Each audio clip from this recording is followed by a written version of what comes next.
Kembali ke 30 tahun atau 1992 sebelum kejadian hilangnya Mintira. Diawali dengan seorang ibu yang ingin pergi jalan-jalan bersama anaknya. Akan tetapi setelah ibu itu mendapat telepon, dia malah membatalkan tamasya dan bergegas pergi ke tempat kerjanya. Namanya Panida. Sepertinya Panida ini adalah seorang profesor yang memiliki proyek mesin waktu, cuma berkedok insinyur di pembangkit listrik tenaga air. Setelah percobaan pertama, Panida hanya mendapat barang seperti sepatu yang tidak tahu berasal dari mana. Di malam hari, Panida seperti biasa lembur dan menelantarkan anaknya. Oh iya, nama anaknya Vali. Iya, sama seperti nama ibu Mintira. Dan Panida adalah ibunya Vali. Vali di sini sangat dekat dengan ayahnya.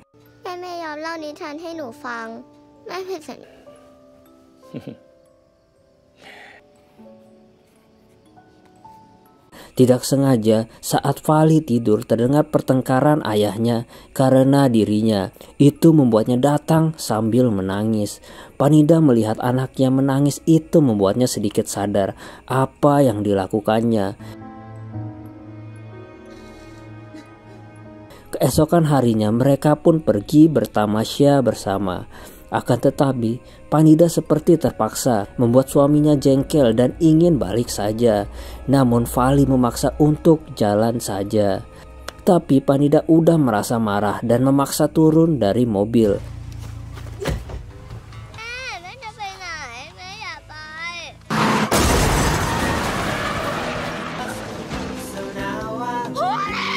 Karena keegoisannya membuat anak dan suaminya meninggal dunia.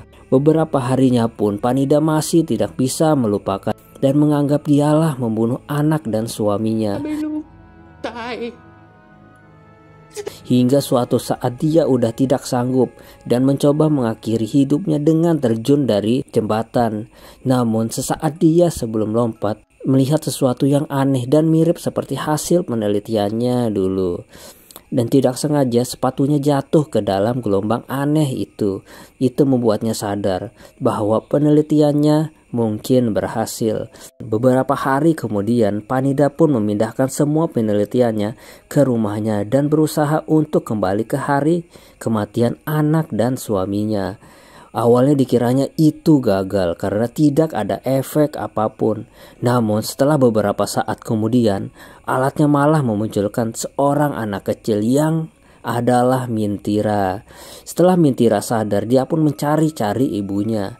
Karena di sini Panida masih belum tahu anak itu berasal dari mana. Panida pun ingin merawat Mintira dan kebetulan juga dia sangat merindukan anaknya. Mereka berdua pun melewati hari yang menyenangkan bersama.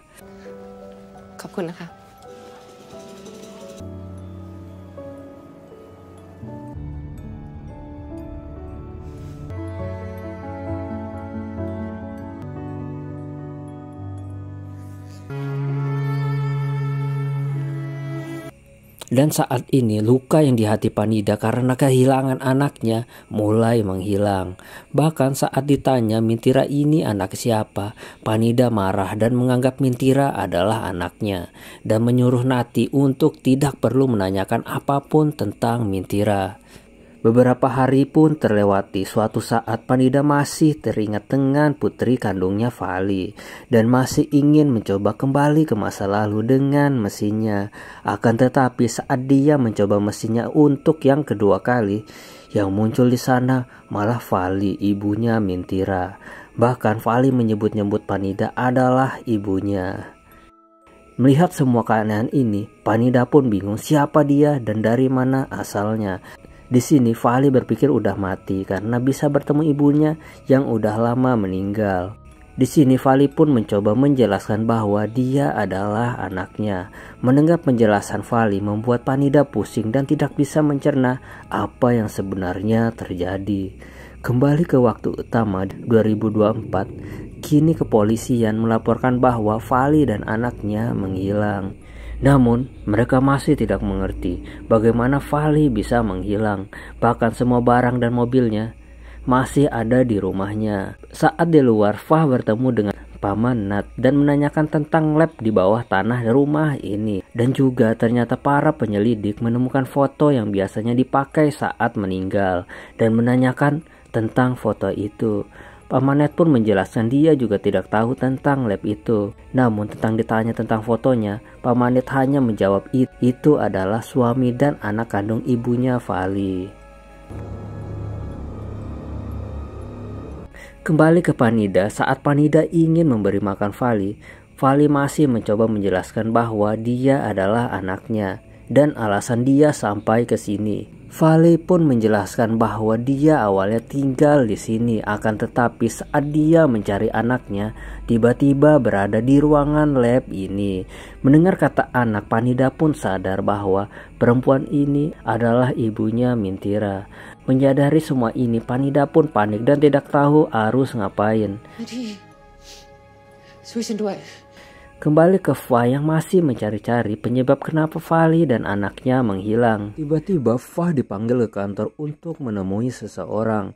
Ternyata Fah dipanggil untuk diperkenalkan seorang kolonel yang ternyata dia adalah suaminya Vali. Akan tetapi sepertinya Fah sangat tidak menyukainya karena Fah berpikiran penyebab hilangnya Vali dan anaknya awalnya karena kolonel itu.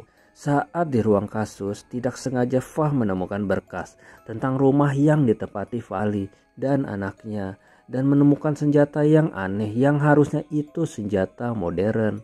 Di sisi lain, kini yang menjaga Vali adalah Paman Nat. Akan tetapi di sini Vali masih belum menyadarinya. Tiba-tiba Vali merasa sesak napas dan pingsan. Ternyata itu hanya akalan Vali untuk kabur dari rumah itu.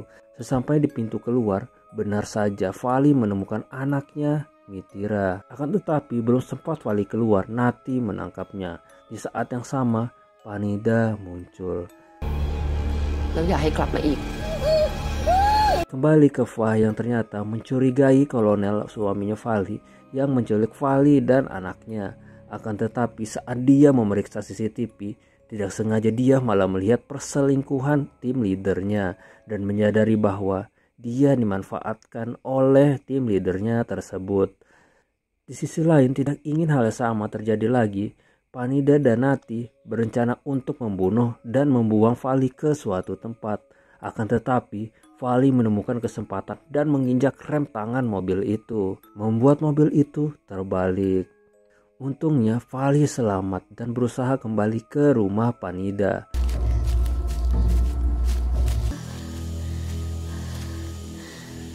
Saat udah kesana kemari, sampailah Vali ke rumah itu dan melihat anaknya di sana.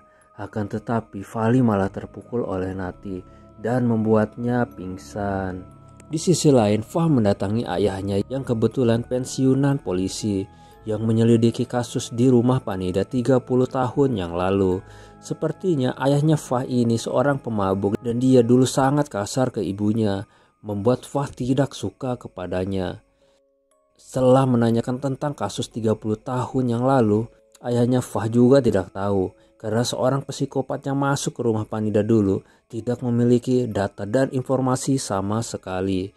Dan dia hanya memberikan info bahwa ada angka yang ditulis di kertas yang mungkin bisa jadi petunjuk. Sesampainya di kantor, Fah pun menempel bukti-bukti kasus 30 tahun yang lalu, di mana mayat perempuan yang mati itu sangat memprihatinkan.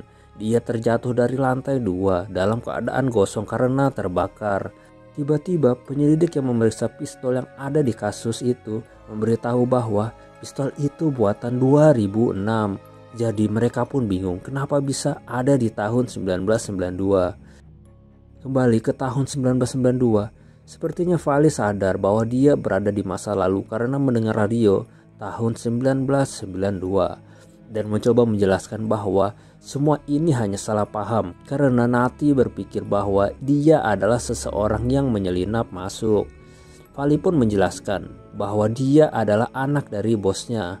Mendengar hal itu, Nati pun tidak percaya karena Vali anak kandung bosnya udah meninggal beberapa bulan yang lalu. Di sisi lain, Fah ternyata mendapat angka yang dimaksud ayahnya dan menyadari bahwa Vali ada di rumah itu, namun tidak sekarang. Di sisi lain, Fali masih menjelaskan bahwa alasannya di rumah itu adalah mencari anaknya, yang mana anaknya diculik oleh bosnya. Mendengar hal itu, Nati pergi keluar karena tidak ingin ambil pusing. Di saat yang sama, Panida mencoba mentidurkan Mintira dan ingin menghapuskan semua kenangan tentang anak kandungnya dulu. Di sisi lain, Fah pergi ke rumah di mana Fali menghilang dan mencoba mencocokkan dengan penemuannya. Kembali ke Fali, ternyata mendapatkan sebuah batu dan mencoba menghancurkan kaca penghalang. Benar saja, kacanya hancur. Di saat yang sama, Nati pergi ke dalam dan langsung menodongkan pistol. Namun Nati tidak tahu cara menggunakan pistolnya. Melihat ada kesempatan, Nati langsung menancapkan kaca tepat di matanya.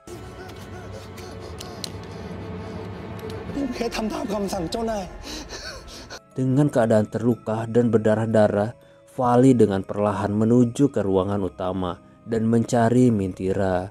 Sampailah dia ke ruangan di mana Mintira tidur. Sayangnya sesaat Mintira melihat Fali, ditangkap oleh Panida dan mencoba menjatuhkan Fali dari lantai 2. Fali masih menjelaskan bahwa dia adalah anaknya dan mencoba untuk mengambil kembali Mintira. Akan tetapi, Panida berhasil menjatuhkan Fali dan sesaat dia terjatuh, lampu lampion yang kebetulan terbakar jatuh tepat di wajahnya.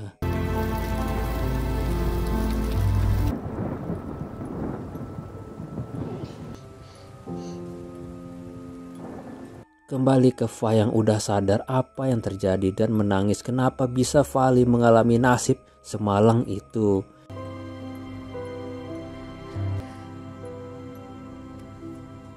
Saat yang sama, kolonel suaminya Fali muncul. Karena tidak bisa menahan emosinya, Fah langsung memukulnya.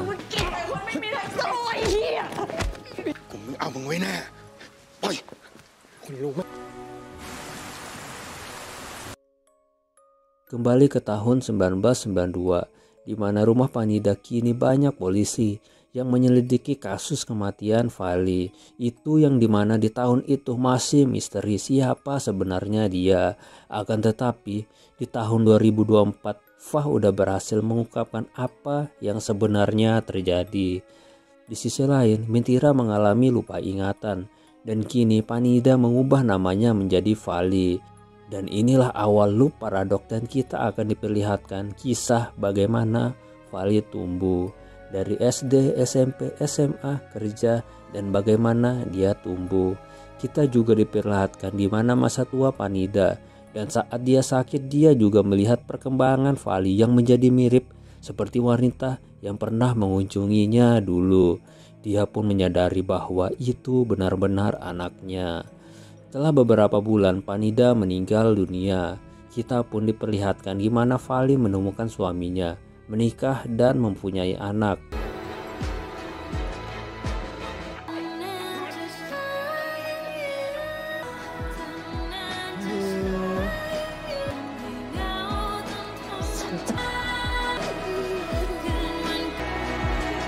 Dan scene kembali ke awal di mana perputarannya kembali dimulai. Penjelasan bagaimana guys? Jadi simpelnya gini, ada seorang ibu di mana itu adalah Panida merasa sangat kehilangan dan membuat mesin waktu untuk kembali menyelamatkan anaknya, tapi malah mendapatkan anak kecil yaitu Mintira. Akan tetapi saat Panida ingin menyelamatkan anak kandungnya yang kedua kali, malah membawa Fali yang ternyata itu anaknya juga. Mungkin kalian pernah nonton serial Netflix berjudul Dark. Nah, ceritanya mirip-mirip, di mana plotnya ada seorang ilmuwan yang kehilangan anaknya dan mencoba membuat mesin waktu. Cuma di sini tidak ada solusinya dan loopnya akan berputar tanpa henti. Jadi sebenarnya kita belum mengetahui gimana bisa Mintira ada, sedangkan Mintira adalah Fali itu sendiri. Inilah paradok, semoga aja ada season 2-nya, mungkin kita akan menemukan jawabannya. Oke, terima kasih udah menonton, mohon maaf bila ada kekurangan, bila ada saran dan kritik silahkan komen biar saya bisa berkembang.